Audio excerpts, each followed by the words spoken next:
അസ്സലാമു അലൈക്കും വറഹ്മത്തുള്ളാഹി. പ്രിയപ്പെട്ട 5ാം ക്ലാസ്സിലെ കുട്ടികളെ, 5ാം ക്ലാസ്സിൽ നിങ്ങൾക്ക് പുതിയൊരു വിഷയമാണ് തജ്വീദ്. നമ്മൾ 4ാം ക്ലാസ്സിൽ തദ്രീബു തിലാവയിൽ പഠിച്ച കാര്യങ്ങൾ തന്നെയാണ് തജ്വീദിൽ ഉണ്ടാവുക. അപ്പോൾ ഇതൊരു പുതിയ വിഷയമല്ല, കഴിഞ്ഞ വർഷം നമ്മൾ പഠിച്ച അതേ വിഷയങ്ങൾ തന്നെയാണ് ഇതിലും പഠിക്കുന്നത്. അപ്പോൾ ഈ തജ്വീദിനെ നമുക്ക് 3 പാർട്ടായിട്ട് ഇവിടെ കാണുന്നുണ്ട്. ആദ്യത്തെ 4 പാഠം ഒരു പാർട്ട്, രണ്ടാമത്തെ 4 പാഠം, പിന്നെ ഒരു 3 പാഠം. അപ്പോൾ ആദ്യത്തെ പരീക്ഷയ്ക്ക് അഥവാ കാക്കൊല്ല പരീക്ഷയ്ക്ക് ഈ 4 പാഠം ഉണ്ടാവും. പിന്നെ അരക്കൊല്ല പരീക്ഷയ്ക്ക് ഈ പുതിയ 4 പാഠം, പഴയ 4 പാഠം, മൊത്തം 8 പാഠം. കൊല്ല പരീക്ഷയ്ക്ക് മുഴുവനും അങ്ങനെ 3 സെക്ഷനാക്കി തിരിച്ചിട്ടുണ്ട്. അപ്പോൾ ആദ്യത്തെ 4 പാഠം റിവിഷൻ ചെയ്യാൻ പോവുകയാണ്. അള്ളാഹു തൗഫീഖ് ചെയ്യട്ടെ, ആമീൻ. ഒന്നാമത്തെ പാഠം അൽ ഖുർആനുൽ കരീം അല്ലേ. അപ്പോൾ ഖുർആനെ പറ്റിയാണ് ഈ പാഠത്തിൽ പറയുന്നത്. തജ്വീദ് നമ്മൾ മനസ്സിലാക്കേണ്ടത്, തജ്വീദ് വളരെ സിമ്പിളാണ്. പ്രത്യേകിച്ച് നമ്മളെ പുതിയ പുസ്തകത്തിലെ തജ്വീദ് ഒന്നും കൂടി സിമ്പിളാക്കി, വളരെ സിമ്പിളാക്കിയിട്ടാണ് ഇവിടെ കൊടുത്തിട്ടുള്ളത്. അപ്പോൾ ഇത് പഠിക്കാൻ വളരെ എളുപ്പമാണ്. നോക്കുക, ഇവിടെ നാം താമസിക്കുന്ന വീടും നമുക്ക് ആവശ്യമായ ഭക്ഷണവും വെള്ളവും വസ്ത്രവും മറ്റെല്ലാ സൗകര്യങ്ങളും നൽകി പരിപാലിക്കുന്നവനാണല്ലോ സർവശക്തനായ അള്ളാഹു. അതെല്ലാവർക്കും അറിയാം. അവൻ്റെ കലാമായ വിശുദ്ധ ഗ്രന്ഥമാണ് അൽ ഖുർആനുൽ കരീം. അപ്പോൾ നമ്മളിവിടെ പഠിക്കേണ്ടത് അള്ളാഹുവിൻ്റെ കലാം.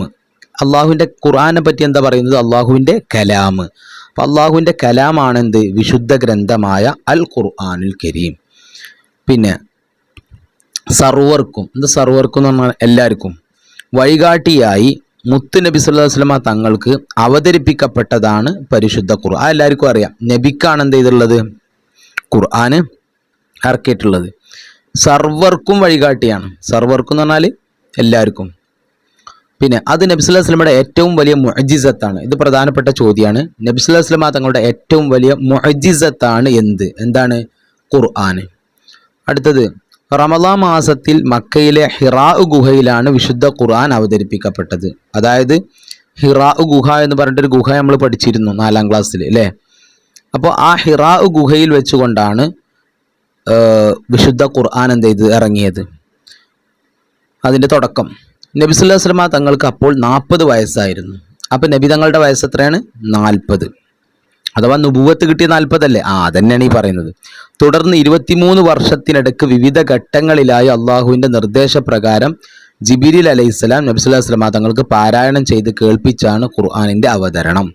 അപ്പോൾ 23 വർഷം, ഇതാണ് ഇവിടെ നോട്ട് ചെയ്യേണ്ടത്. 40 വയസ്സ് എന്ന് പറഞ്ഞാൽ ഖുർആൻ്റെ അവതരണത്തിൻ്റെ തുടക്കത്തിൽ 40 വയസ്സായിരുന്നു, ഹിറാ ഗുഹയിൽ വെച്ചാണ്.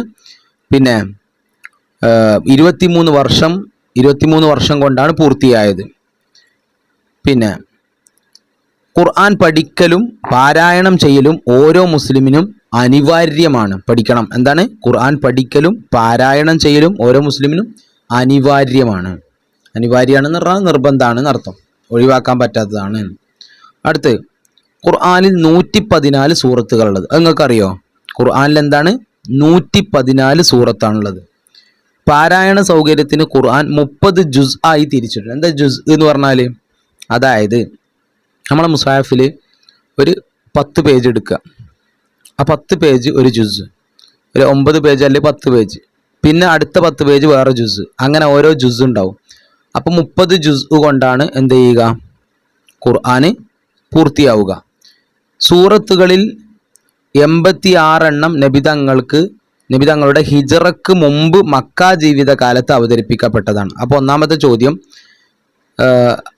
അവക്ക് സൂറത്ത് മക്കിയ എന്ന് പറയും. അപ്പോൾ സൂറത്ത് മക്കിയ എന്നാൽ എന്ത് എന്ന ചോദ്യത്തിന് ഉത്തരം എന്താ? നബി തങ്ങളുടെ ഹിജറക്ക് മുമ്പ് ജീവിതകാലത്ത് അവതരിപ്പിക്കപ്പെട്ടത്. അതാണ് എൻ്റെ ഉത്തരം. നബി തങ്ങളുടെ ഹിജറക്ക് മുമ്പ് മക്ക ജീവിതകാലത്ത് അവതരിപ്പിക്കപ്പെട്ടത്, അതിനാണ് മക്കിയ എന്ന് പറയുന്നത്. മക്കിയയുടെ എണ്ണം എത്രയാണ്? 86. അപ്പോൾ 114 നിന്ന് 86 കുറച്ച ബാക്കി എത്ര ഉണ്ടാകും? 28. ബാക്കി 28 എണ്ണം മദീനയിലേക്ക് ഹിജറ പോയതിന് ശേഷം ഇറങ്ങിയ സൂറത്തുകളാണ്. അപ്പോൾ ഹിജറക്ക് മുമ്പ് ഇറങ്ങിയതിന് മക്കിയ, മദീനയിലേക്ക് ഹിജറ പോയതിന് ശേഷം ഇറങ്ങിയതിന് മദനിയ. അവക്ക് സൂറത്ത് മദനിയ എന്ന് പറയുന്നു, മദനിയ. അപ്പം മക്കിയ, മദനിയ. ഈ ചോപ്പെല്ലാം പഠിക്കുക. 114, 30 ജുസ്, 86 മക്കിയ, 28 മദനിയ. എന്താണ് മക്കിയ, എന്താണ് മദനിയ പഠിച്ചു. എണ്ണമാണ് പറയുക. അടുത്ത്, വിവിധ ഘട്ടങ്ങളിലായി അവതരിപ്പിക്കപ്പെട്ട ആയത്തുകൾ ഒരു ഗ്രന്ഥമായി ക്രോഡീകരിക്കപ്പെട്ടതാണ് മുസ്ഹഫ്. ഇവിടെ ഒരു ചോദ്യമുണ്ട്, എന്താണ് മുസ്ഹഫ്? വിവിധ, കുറേ വാക്കുകൾ എഴുതാൻ പ്രയാസമുള്ള വാക്കുകളുണ്ട്, ശ്രദ്ധിച്ച് പഠിക്കുക. വിവിധ ഘട്ടങ്ങളിലായി അവതരിപ്പിക്കപ്പെട്ട ആയത്തുകൾ ഒരു ഗ്രന്ഥമായി ഗ്രന്ഥമായി ക്രോഡീകരിക്കുക. ഇതൊക്കെ ശ്രദ്ധിക്കണം. ഇത് അതുപോലെ ഘട്ടം, ഇത് മൂന്നും ശ്രദ്ധിക്കേണ്ട വാക്കുകളാണ് മുസ്ഹഫ്. അപ്പോൾ അതിനാണ് മുസ്ഹഫ് എന്ന് പറയുന്നത്. ഖുർആൻ അൽ ഫുർഖാനുൽ അലീം എന്നും പേരുണ്ട്. അത് നമുക്ക് എല്ലാവർക്കും അറിയാം. ഖുർആന്റെ മറ്റൊരു പേരാണ് അൽ ഫുർഖാൻ. അപ്പോൾ ഈ പാഠത്തിൽ പഠിച്ച മുഴുവൻ കാര്യങ്ങളും ഈ വട്ടത്തിലുണ്ട്. കണ്ടോ, ഇത് പഠിച്ചാൽ മതി. അപ്പോൾ ഇത് പഠിച്ചാൽ പാഠം പഠിച്ചു. ഒന്നാമത്തെ നോക്കുക, ഖുർആൻ എന്താ 114 സൂറത്തുകളുണ്ട്. പിന്നെ ഖുർആൻ ജിബ്രീൽ അലൈഹിസ്സലാം പാരായണം ചെയ്തു കൊടുത്തു. ഖുർആൻ എത്രയുണ്ട്? 30 ജുസ് ഉണ്ട്. പിന്നെ 86 മക്കിയാണ്, അഥവാ 114 സൂറത്തുനിന്ന് 86 മക്കിയാണ്, 28 മദനിയാണ്. പിന്നെ റമളാൻ മാസമാണ് പൂർത്തീകരിച്ചത്. റമളാൻ മാസം പൂർത്തീകരിച്ചു എന്ന് പറയുന്നുണ്ടോ? എന്താ പറഞ്ഞ? ഹിറാ ഗുഹയിൽ വിശുദ്ധ ഖുർആൻ അവതരണത്തിന്റെ തുടക്കം നബി തങ്ങൾക്ക് റമളാൻ മാസത്തിൽ. അപ്പൊ തുടക്കം എന്നാണ് റമളാൻ മാസത്തിൽ. അത് നോട്ട് ചെയ്യണം കേട്ടോ, തുടക്കം. അടുത്തത്, നബിയുടെ വയസ്സ് എത്രയാണ്? 40. തുടങ്ങുമ്പോൾ 23 വർഷം കൊണ്ട് പൂർത്തിയായി. അപ്പോൾ ഈ പാഠത്തിൽ പറഞ്ഞ എല്ലാ പോയിന്റും ഇവിടെ കഴിഞ്ഞു. ഇനി നമ്മൾ ചോദ്യോത്തരം നോക്കുക. നമ്മൾ ശ്രദ്ധിക്കണം, പുതിയ പുസ്തകത്തിൽ ശ്രദ്ധിക്കേണ്ട ഒറ്റ പ്രധാനപ്പെട്ട ഒരു കാര്യമാണ്, ചോദ്യോത്തരത്തിനനുസരിച്ചാണ് പരീക്ഷയ്ക്ക് പഠിക്കേണ്ടത്. കലാം എന്നാൽ എന്ത്? എന്താണ് കലാം എന്ന് പറഞ്ഞാൽ? കലാം എന്നാൽ എന്ത് എന്ന് പറഞ്ഞ ചോദ്യത്തിന് നമ്മൾ വ്യക്തമായിട്ട് നമ്മളെ പാഠത്തിൽ ഒരു ഉത്തരം പറഞ്ഞിട്ടില്ല. പക്ഷെ ഇത് പറഞ്ഞിട്ടുണ്ട്. എന്ത്? അള്ളാഹുവിൻ്റെ കലാമായ വിശുദ്ധ ഗ്രന്ഥമാണ് ഖുർആൻ, അൽ ഖുർആനുൽ കരീം. അപ്പോൾ അള്ളാഹുവിൻ്റെ വിശുദ്ധ ഗ്രന്ഥമാണ് കലാം. മനസ്സിലായോ? പിന്നെ ഇവിടെ പറഞ്ഞ് നാം താമസിക്കുന്ന വീടും നമുക്ക് ആവശ്യമായ ഭക്ഷണവും വെള്ളവും വസ്ത്രവും മറ്റെല്ലാ സൗകര്യങ്ങളും നൽകി പരിപാലിക്കുന്നവനാണല്ലോ. ഇതൊന്നും അതിൻ്റെ ഉത്തരമല്ല. അതിൻ്റെ ഉത്തരം എന്താണ്? അള്ളാഹുവിൻ്റെ കലാമാണ് വിശുദ്ധ ഗ്രന്ഥമായ അൽ ഖുർആൻ. ഇത് എഴുതി ഞങ്ങൾക്ക് മാർക്ക് കിട്ടും, കാരണം പുസ്തകത്തിൽ അത്രേ പറഞ്ഞിട്ടുള്ളൂ.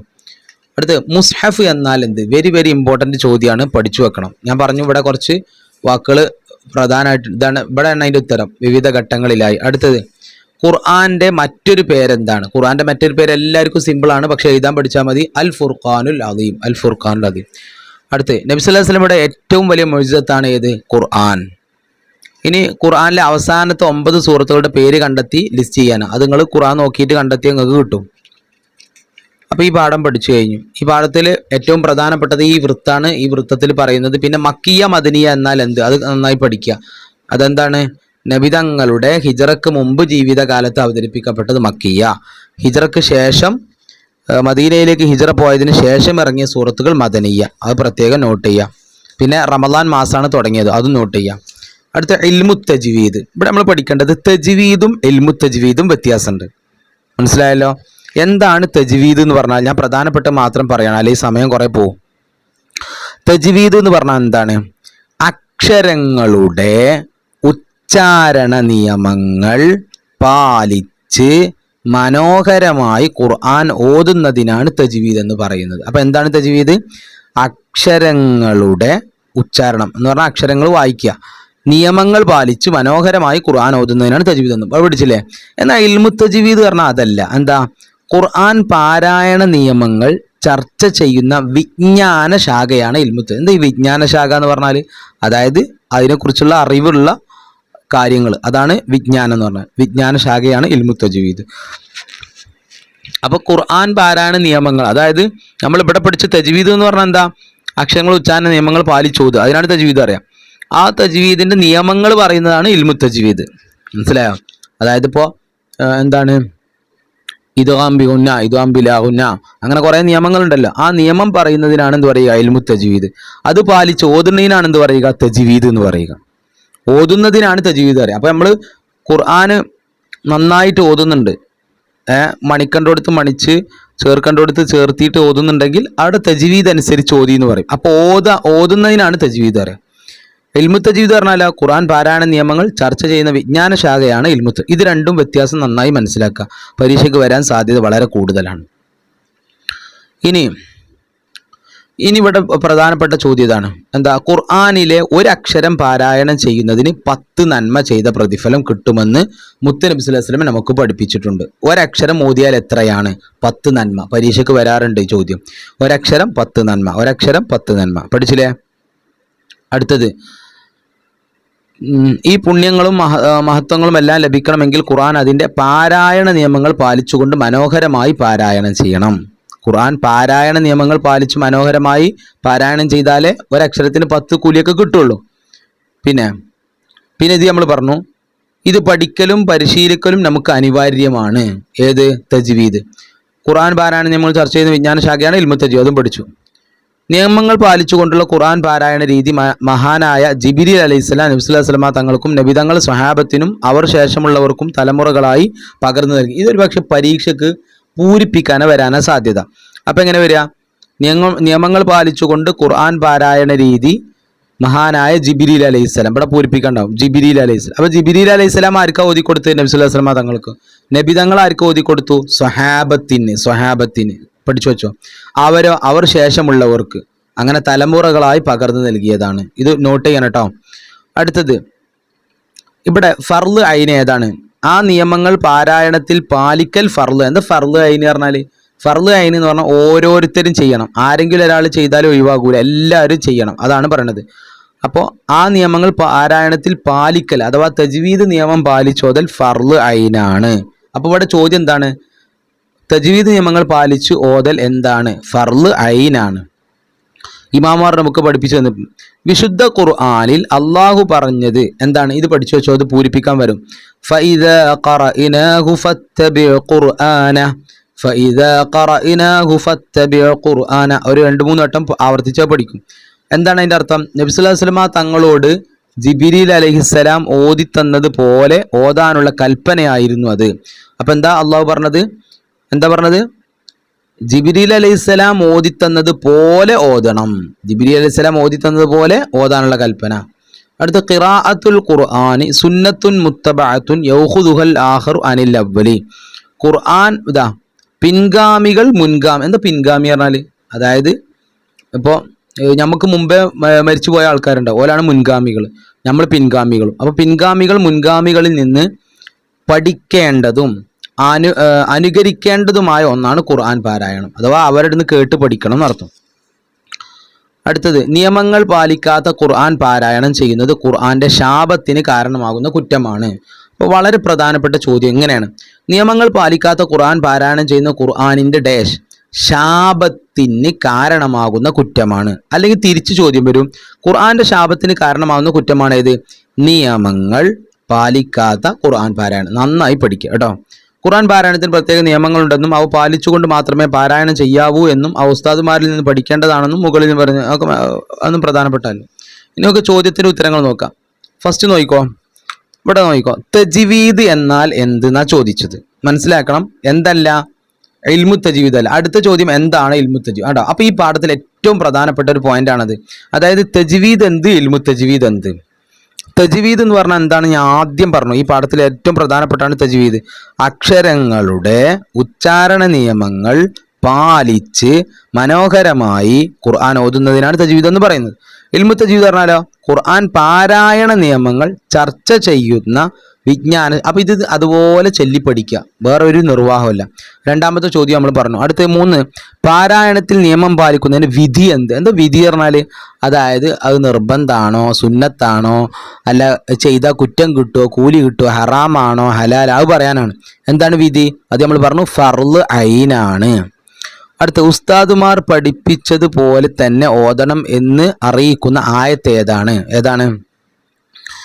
ഇതാണ് ആയത്ത്. ഫഇദാ ഖറഅനാഹു ഫത്തബിഉ ഖുർആന.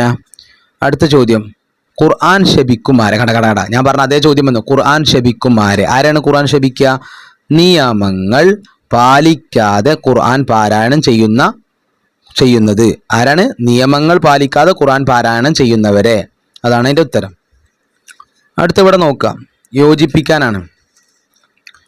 ഖുർആൻ പാരായണം നിയമം പാലിച്ചോതൽ, ഖുർആൻ ഓതൽ ഒരക്ഷരത്തിന് പിൻഗാമികൾ. ഇതിൽ ഏറ്റവും എളുപ്പമുള്ള ഒരക്ഷരത്തിന് 10 നന്മ അല്ലേ? അപ്പോൾ അത് ആദ്യം അടയാളപ്പെടുത്തുക.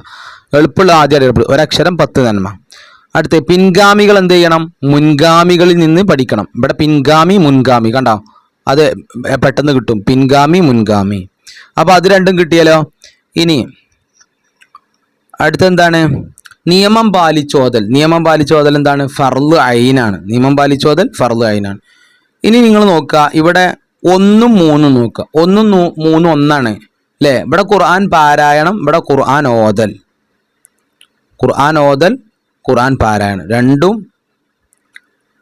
രണ്ടും എന്താണ്? ഒരേപോലെ ഉണ്ട് അല്ലേ? ഖുർആൻ പാരായണം. ഇനി ബാക്കിയുള്ള ഉത്തരങ്ങൾ ഏതൊക്കെയുള്ളത്? ശ്രേഷ്ഠമായ ഇബാദത്താണ്, അല്ലെങ്കിൽ സുന്നത്തും മുത്തബഅത്താണ്. അപ്പോൾ ഏതാ കൊടുക്കേണ്ടത്? രണ്ടും ഒരേ അർത്ഥം തന്നെ. ഖുർആൻ ഓതുക, ഖുർആൻ പാരായണം രണ്ടും ഒന്ന് തന്നെയാണ്. ഇനി നോക്കുക, അപ്പോൾ നമ്മൾ ഇവിടെ നോക്കണം. ഇതാ ഖുർആൻ പാരായണം ചെയ്യുന്നത് ശ്രേഷ്ഠമായ ഇബാദത്താണ്. അപ്പോൾ ഖുർആൻ പാരായണമാണ് ശ്രേഷ്ഠമായ ഇബാദത്ത്. ഈ ഖുർആൻ പാരായണം എന്നുള്ളത് ശ്രേഷ്ഠമായ ഇബാദത്താണ്. അപ്പം മറ്റേത് ഏതാണ്? ഖുർആൻ ഓതൽ സുന്നത്തും മുത്തബഅത്താണ്. പഠിച്ചില്ലേ? ഈ പാഠം കുറച്ചുകൂടി എന്താണ് കൂടുതൽ പഠിക്കാണ്ട്, ഒന്നാം പാഠത്തെക്കാളും കുറച്ച് കൂടുതൽ പഠിക്കാണ്ട് എല്ലാവരും നോട്ട് ചെയ്യാം. ഇനി നമ്മൾ അടുത്ത പാഠത്തിലേക്ക് പോകണം. ആദാബു തിലാവ. ആദാബു തിലാവത്തിൽ ഖുർആൻ ഓതുന്നതിൻ്റെ നിയമങ്ങൾ. ഇവിടെ ഈ ബോക്സിലുള്ളതാണ് പ്രധാനപ്പെട്ടത്. ഖുർആൻ ഓതുന്നവരെ ശരീരവും വസ്ത്രവും ഓതുന്ന സ്ഥലവും ശുദ്ധിയുള്ളതായിരിക്കുക. അപ്പോൾ ഈ പാഠം വളരെ സിമ്പിളാണ്. അതായത് ഖുർആൻ ഓതുന്നവരും ഓത്ത് കേൾക്കുന്നവരും എന്ത് ചെയ്യണം? നല്ല ശുദ്ധി ഉണ്ടാവണം. അതാണ് ഇവിടെ പറയുന്നത്. ഫസ്റ്റത്തെ പച്ച മാത്രം നമുക്ക് വായിക്കാം. കിബിലയിലേക്ക് തിരിയുക. അതായത് ഖുർആൻ ഓതുന്ന ആള് കിബിലയിലേക്ക് തിരിയണം. തല മറക്കണം. അതുപോലെ സുഗന്ധം ഉപയോഗിക്കുക. ഇത് മൂന്ന് നമുക്ക് മനസ്സിൽ ഇങ്ങനെ ആലോചിച്ചാൽ മതി. ഒരാൾ ഖുർആൻ എടുത്ത് ഇങ്ങനെ ഇരിക്കുന്ന മനസ്സിൽ ആലോചിക്കുക. അപ്പോൾ അയാൾ തലയിൽ തൊപ്പിണ്ട്, അപ്പോൾ തല മറക്കുക, ഒരു സുന്നത്ത് കിട്ടി.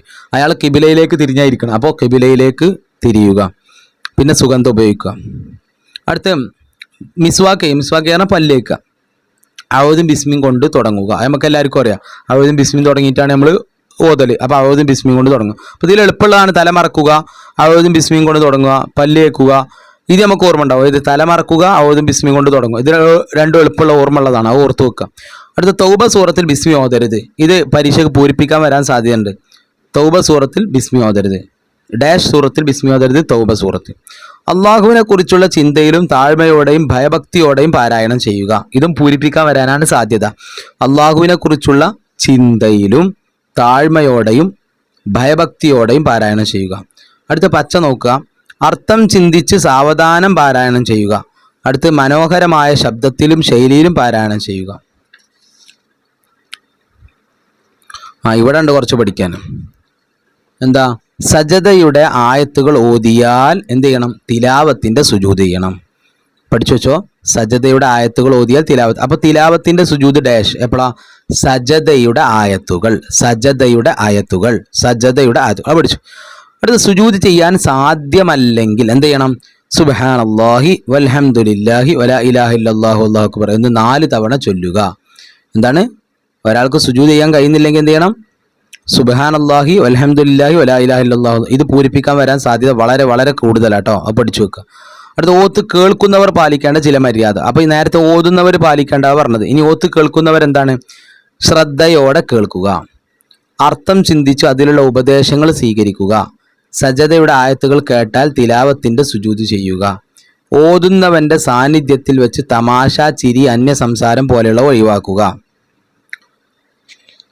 ഇനി നോക്കാം. ഇവിടെ തെറ്റും ശരിയും അടയാളപ്പെടുത്താൻ. അപ്പോൾ ഇതുപോലത്തെ ഒരു ചോദ്യം എന്തായാലും നിങ്ങൾ ഉറപ്പിച്ചോളൂ, പരീക്ഷയ്ക്ക് ഉണ്ടാകും. 1. ഭക്തിയോടെ പാരായണം ചെയ്യുക. ശരിയോ തെറ്റോ? ശരി. തൗബ സൂറത്ത് ഓതുമ്പോൾ അഊദ് ഒഴിവാക്കുക. തൗബ സൂറത്ത് ഓതുമ്പോൾ അഊദ് ഒഴിവാക്കാൻ വേണ്ടി അല്ല, അത് തെറ്റ. ബിസ്മിയാണ് ഒഴിവാക്കേണ്ടത്. അടുത്ത തിലാവത്തിൻ്റെ സുജൂദിന് സൗകര്യം ലഭിക്കാത്തവൻ സുബ്ഹാനല്ലാഹി വൽഹംദുലില്ലാഹി വലാ ഇലാഹ ഇല്ലല്ലാഹു അല്ലാഹു അക്ബർ എന്ന് 4 തവണ പറയുക. അത് ശരിയാണ്. അടുത്തത് തൗബ സൂറത്തിൽ ബിസ്മി ഓതുക. അത് തെറ്റാണ്, പാടില്ല. ഓത്ത് കേൾക്കുന്നവർ അശ്രദ്ധനായിരിക്കുക. എന്താ അശ്രദ്ധനായിരിക്കുക? ശ്രദ്ധിക്കാതിരിക്കുക. അതും തെറ്റാണ്. അടുത്ത ഖുർആൻ ക്ലാസ്സിൽ തമാശ, ചിരി ഒഴിവാക്കുക. അത് നല്ല കാര്യം, ശരിയാണ്. അശുദ്ധിയോടെ ഖുർആൻ ഓതുക. അശുദ്ധി എന്ന് പറഞ്ഞാൽ ഒതുല്ലാതെ ഖുർആൻ ഓതുക. അത് തെറ്റാണ്. ശുദ്ധിയോടുകൂടിയാണ് ഒതുവോടുകൂടിയാണ് ഖുർആൻ ഓതേണ്ടത്. അപ്പോൾ നമ്മൾ പഠിക്കേണ്ട കാര്യങ്ങൾ ഞാൻ നേരത്തെ പാഠത്തിൽ പറഞ്ഞു. ഇനി നമ്മൾ അടുത്ത പാഠത്തിലേക്ക്, ലാസ്റ്റ് പാഠത്തിലേക്ക് പോവാണ്. മറാത്തിബുൽ ഖിറാഅ. മറാത്തിബുൽ ഖിറാഅ എന്ന് പറഞ്ഞാൽ ഖുർആൻ ഓതുന്നതിൻ്റെ സ്ഥാനങ്ങൾ. പ്രധാനമായിട്ട് പഠിക്കാനുള്ളത് ഇതാണ്. എന്താണ് തർത്തീല്, ഹദർ, തദ്വീർ. തർത്തീല്, ഹദർ, തദ്വീർ, ഈ 3 ഇത് എന്താണെന്ന് പഠിക്കണം. അർത്ഥം ചിന്തിച്ച് സാവധാനം പാരായണം ചെയ്യലാണ് തർത്തീല്. പഠിച്ചു വെച്ചോ. അർത്ഥം ചിന്തിക്കുക, ഖുർആന്റെ അർത്ഥം ഇങ്ങനെ ചിന്തിച്ചിട്ട് സാവധാനം ബിസ്മില്ലാഹിർ റഹ്മാനിർ റഹീം ഇങ്ങനെ സാവധാനം ഓതണതിനാണ് തർത്തീൽ എന്ന് പറയുന്നത്. അപ്പം നിങ്ങളോട് പരീക്ഷയ്ക്ക് ചോദ്യം വരും, എന്താണ് തർത്തീൽ പറഞ്ഞാൽ എന്താണ്, അത് പഠിക്കണം നിങ്ങൾ. അർത്ഥം ചിന്തിച്ച് സാവധാനം പാരായണം ചെയ്യുക. ഇനി ഹദർ എന്ന് പറഞ്ഞാൽ എന്താ, അക്ഷരങ്ങളും ഹർക്കത്തുകളും മാറിപ്പോവാതെ, രണ്ടെണ്ണമാണ് ഏതൊക്കെ, അക്ഷരങ്ങളും ഹർക്കത്തുകളും മാറിപ്പോവാതെ രീതിയിൽ വേഗത്തിൽ പാരായണം ചെയ്യുക. ഇവിടെ എന്തൊക്കെയുണ്ട്, അക്ഷരങ്ങളും ഹർക്കത്തുകളും മാറിപ്പോവാതെ രീതിയിലായിരിക്കണം, വേഗത്തിലായിരിക്കണം. രീതിയിൽ വേഗത്തിൽ പാരായണം, ഇതിനാണ് ഹദർ എന്ന് പറയുക. അടുത്ത തദ്വീർ എന്ന് പറഞ്ഞാൽ മിതമായ വേഗത്തിൽ പാരായണം ചെയ്യുക. മിതമായ വേഗത്തിൽ പാരായണം. അപ്പോൾ ഇത് രണ്ടും പഠിക്കാൻ എളുപ്പമാണ്. ഒന്ന് അർത്ഥം ചിന്തിച്ച് സാവധാനം പാരായണം ചെയ്യുക, തദ്വീർ മിതമായ വേഗത്തിൽ പാരായണം ചെയ്യുക. പേര് ഓർത്തു വെക്കണം, നമുക്ക് പരിചയമില്ലാത്ത പേരാണ്. തർത്തീല്, തദ്വീർ. ഇത് രണ്ടും എളുപ്പമുണ്ട് അല്ലേ. തർത്തീല്, തദ്വീർ. തർത്തീല് പറഞ്ഞാൽ വളരെ സാവധാനമായിരിക്കും. തദ്വീർ പറഞ്ഞാൽ എന്താ, മിതമായ വേഗത്തിൽ പാരായണം ചെയ്യുക. ഹദറാണ് പിന്നെ കുറച്ച് പഠിക്കാനുള്ളത്. ഇനി പാഠത്തിൽ പഠിക്കാനുള്ളത് എന്താണ്, ഖുർആൻ പാരായണത്തിന്റെ വളരെ പ്രധാനപ്പെട്ട മര്യാദകളിലൊന്ന് സാവധാനവും ഭംഗിയുമായി പാരായണം ചെയ്യുക എന്നാണെന്ന് നാം കഴിഞ്ഞ പാഠത്തിൽ പഠിച്ചല്ലോ. ഇവിടെ പൂരിപ്പിക്കാനോ അല്ലെങ്കിൽ അങ്ങനെയൊക്കെ വരാൻ സാധ്യതയുണ്ട്. ഖുർആൻ പാരായണത്തിൽ വളരെ പ്രധാനപ്പെട്ട മര്യാദ എന്താണ്, സാവധാനവും ഭംഗിയുമായി ഓതുക. പഠിച്ചില്ലേ. പിന്നെ സാവധാനം പാരായണം ചെയ്താലേ അക്ഷരങ്ങളുടെ ഉച്ചാരണവും മറ്റു നിയമങ്ങളും കൃത്യമായി പാലിക്കാൻ സാധിക്കുകയുള്ളൂ. ഇതും പൂരിപ്പിക്കാൻ വരാൻ വളരെ സാധ്യതയുണ്ട്. കാരണം എന്താ അറിയോ, സാവധാനം പാരായണം ചെയ്താലേ എന്താ, അക്ഷരങ്ങളുടെ ഉച്ചാരണവും മറ്റു നിയമങ്ങളും കൃത്യമായി പാലിക്കാൻ സാധിക്കുകയുള്ളൂ. ഇത് ചോദ്യം തന്നിട്ട് ഇവിടെ പൂരിപ്പിക്കാനാ വരാൻ സാധ്യത കൂടുതൽ. അപ്പോൾ നന്നായി പഠിക്കുക, അക്ഷരങ്ങളുടെ ഉച്ചാരണവും മറ്റു നിയമങ്ങളും. അതുകൊണ്ട് തന്നെ പാരായണത്തിന്റെ വേഗതയിൽ നാം ശ്രദ്ധ പുലർത്തേണ്ടതുണ്ട്. അക്ഷരങ്ങളും ഹർക്കത്തുകളും പോകുന്ന രൂപത്തിൽ, നഷ്ടപ്പെട്ടു പോകുന്ന രൂപത്തിലുള്ള വേഗത ഒരിക്കലും പാടില്ല. അപ്പോൾ ഇവിടെ അക്ഷരങ്ങളും ഹർക്കത്തുകളും മാറിപ്പോകുന്ന രൂപത്തിലോ പോകുന്ന രൂപത്തിലോ ഉള്ള വേഗത പാടില്ല. അപ്പോൾ വേഗത പാടില്ല എന്ന് പരീക്ഷ ചോദ്യം തരും, ഏത് എന്നുള്ള ഇവിടെ പൂരിപ്പിക്കാനും വരും. അപ്പോൾ ശ്രദ്ധിക്കുക, അക്ഷരങ്ങളും ഹർക്കത്തുകളും മാറിപ്പോകുന്ന അല്ലെങ്കിൽ നഷ്ടപ്പെടുന്നു, അതാണ് അവിടെ പഠിക്കാനുള്ളത്. ഇനി പിന്നെ നിങ്ങൾ ഇവിടെയൊക്കെ ഈ ഖുർആനോത്ത് ഇത് കേട്ട് കഴിഞ്ഞാൽ നമുക്ക് 3ൻ്റെയും രീതി നമുക്ക് മനസ്സിലാവും. അതായത് തർത്തീൽ എങ്ങനെയാണ്, ഒരേ ആയത്ത് തന്നെയാണ് ഇവിടെ തന്നിട്ടുള്ളത്. ഒരേ ആയത്ത് എന്താണ് 3 രൂപത്തിൽ എഴുതുന്നത് നമുക്ക് സ്കാൻ ചെയ്താൽ കിട്ടും. അടുത്തത് എന്താണ്, തർത്തീലിനേക്കാൾ സാവധാനമാണ് ഖുർആൻ പഠിക്കാനും പഠിപ്പിക്കാനും വേണ്ടി ഓതേണ്ടത്. ഇതിന് തഹ്കീഖ് എന്നാണ് പറയുക. ഇവയിലെല്ലാം തജ്വീദ് നിയമങ്ങൾ പാലിക്കൽ നിർബന്ധമാണ്. അപ്പോൾ 4 ഖുർആൻ പാരായണം ചെയ്യാൻ 3 ശൈലി നമ്മൾ പഠിച്ചത് പ്രധാനമായിട്ട്, തർത്തീല്, തദ്വീർ, ഹദർ. എന്നാൽ തഹ്കീഖ് എന്ന് പറഞ്ഞൊരു മോഡലും കൂടി ഉണ്ട്. അതെന്താ, ഖുർആൻ പഠിക്കാനും പഠിപ്പിക്കാനും വേണ്ടി ഓതേണ്ടത്. എന്താ ഇതിന് പറയാ, തഹ്കീഖ്. ഇനി ഇവിടെ പറയുന്ന QR കോഡ് ഉപയോഗിച്ച് പാരായണം മുഴുവൻ കേട്ട് ഏത് തരം പാരായണമാണെന്ന് കോളത്തിൽ എഴുതാനാണ്. അപ്പോൾ എനിക്ക് കേട്ടിട്ട് മനസ്സിലായത് ഇത് ഹദറാണ്, ഇത് തദ്വീറാണ്, ഇത് തർത്തീലാണ്. അത് നിങ്ങൾക്ക് കേട്ടിട്ട് നിങ്ങൾക്ക് മനസ്സിലാവുന്ന ഇത്. പിന്നെ താഴെ കൊടുത്ത 2 ഖിറാഅത്തുകൾ കേട്ട് വ്യത്യസ്തമായ 2 പ്രത്യേകതകൾ വീതം എഴുതാനാണ്. അപ്പോൾ ഇവിടെ ഇത് കേട്ടിട്ട് നിങ്ങളിത് തർത്തീലാണോ ഹദറാണോ തഹ്കീഖാണോ അതൊക്കെ നിങ്ങൾ ആദ്യം മനസ്സിലാക്കണം. എന്നിട്ട് അതിൻ്റെ പ്രത്യേകത ഇതാണ്. അപ്പോൾ ഇത് കേട്ടിട്ട് എനിക്ക് മനസ്സിലാണ് തർത്തീലാണ്. തർത്തീലിൻ്റെ പ്രത്യേകത എന്താണ്, അത് നിങ്ങളിവിടെ എഴുതി വെച്ചാൽ മതി. അർത്ഥം ചിന്തിച്ച് ഓതുന്നു, സാവധാനം പാരായണം ചെയ്യുന്നു, അത് 2 എഴുതിയാൽ മതി. അടുത്തത് എന്താണ്, എനിക്ക് കേട്ടിട്ട് തോന്നുന്നത് എന്താണ്, അത് തദ്വീറാണ്. തദ്വീർ പറഞ്ഞാൽ എന്താണ്, മിതമായ വേഗത്തിൽ പാരായണം ചെയ്യുക. അപ്പോൾ അത് അവിടെ എഴുതി കൊടുത്താൽ മതി, മിതമായ വേഗത്തിൽ പാരായണം ചെയ്യുന്നു. അപ്പോൾ ഇതാണ് നമുക്ക് പരീക്ഷയ്ക്കുള്ള 4 പാഠങ്ങൾ. ഇൻഷാ അല്ലാഹ്, അള്ളാഹു എല്ലാവർക്കും തജ്വീദ് എളുപ്പമാക്കി തരട്ടെ. അസ്സലാമു അലൈക്കും വറഹ്മത്തുള്ളാഹി.